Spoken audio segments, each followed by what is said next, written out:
So yesterday, the developers of Dead by Daylight did another community live stream talking about upcoming balance changes, a new PTB gameplay tweaks, and some experimental ideas they're planning to test. And while some of the stuff they mentioned sounds fine on the surface, there is one change in particular I really don't like. The developers talked about adjusting perk stacking so certain perks can't combine in ways that are too strong. And honestly, I think that direction could be really bad for the game long term, because once you start restricting how perks work together, you're not just balancing builds, you are killing playstyles. Let's quickly touch upon though what was mentioned on the stream. It focused on upcoming PTB, more gameplay balance adjustments, the perk stacking changes which we will get into, UI and quality of life improvements, and potentially testing experimental modes again. Some of these things are quite normal for a developer stream. The PTB is basically where players get to test upcoming changes before they go live, which is always good for the system, and quality of life improvements are of course always welcome. But as I mentioned in the intro, the thing that stood out for me was the discussion about perk stacking and perk combinations, and that's what I really want to focus on right now. The whole perk system in DBD is built around synergy. You don't just equip random perks, you build combinations that support a specific playstyle to you. Some players create aggressive chase builds, stealth builds, information builds, altruism builds, and generator pressure builds. And those builds work because perks interact with each other. That's literally the fun of the system. You experiment, you test weird combos, and sometimes you discover something really strong, and sometimes it fails completely, and that's part of the game that I really enjoy. But if developers start limiting how perks interact, you're basically removing the creativity from the build system. According to the stream, the developers want to prevent certain perk combinations from stacking in ways that become too powerful. Now, I can understand the logic, they don't want builds to completely dominate matches, but the problem is when you start designing systems to stop synergy, you risk undermining the entire perk system, because synergy is quite literally the point. If perks are just meant to exist individually without interacting, then builds become way less interesting. And at that point, players aren't creating builds anymore, they're just equipping 4 independent perks that barely interact. And this is the biggest issue for me.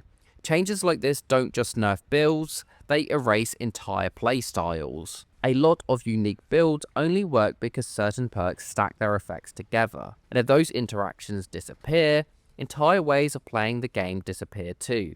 You go from having tons of different strategies to having a small pool of safe, generic builds that anyone can use. And that's bad for a game that relies heavily on a player creativity and replayability. Another problem with limiting perk synergy is that it often pushes players towards more passive playstyles.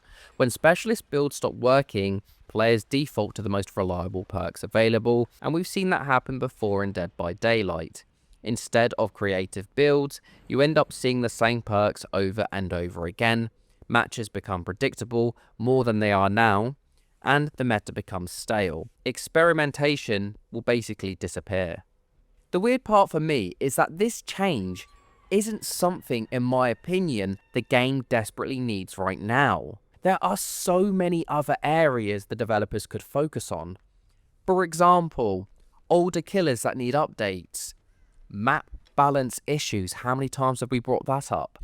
Outdated perks that literally no one uses, the constant matchmaking problems, those things would actually strengthen the core gameplay experience. But restricting perk combinations doesn't really solve those problems. If anything, it just pisses people off. Now, to be fair, the stream wasn't all bad. They did talk about some quality of life improvements that we're desiring, like user interface adjustments and accessibility tweaks. Those kind of changes are usually positive because they make the game easier to read and more comfortable and fair to play. And the upcoming PTB means players will get to test these ideas before they go live, which is very good. So it's not like everything from the stream was negative, but the perk stacking change is still the thing that stands out for me the most. Oh, did I mention too, 2v8 will be coming back. What a f***ing shock. The reason though I am concerned is because of where this direction could lead. First, it's these perks shouldn't stack together, then it becomes this perk interaction is too strong, then suddenly there are dozens of restrictions on how perks interact. And at what point does the build system become incredibly limited?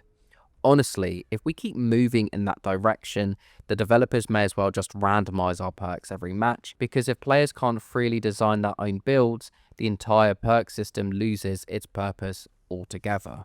Now, I do want to be clear about something.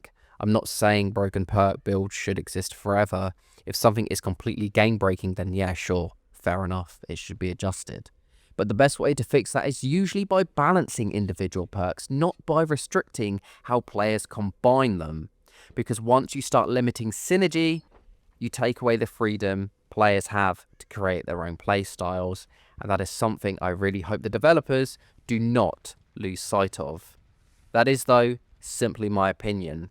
What do you think about the perk stacking changes and any other changes coming to Dead by Daylight? Do you think it's necessary for balance, or do you think they're going to hurt build variety? Let me know down in the comments. Thank you as always for watching, guys. Be sure to like, share and subscribe, and I shall see you in the next one.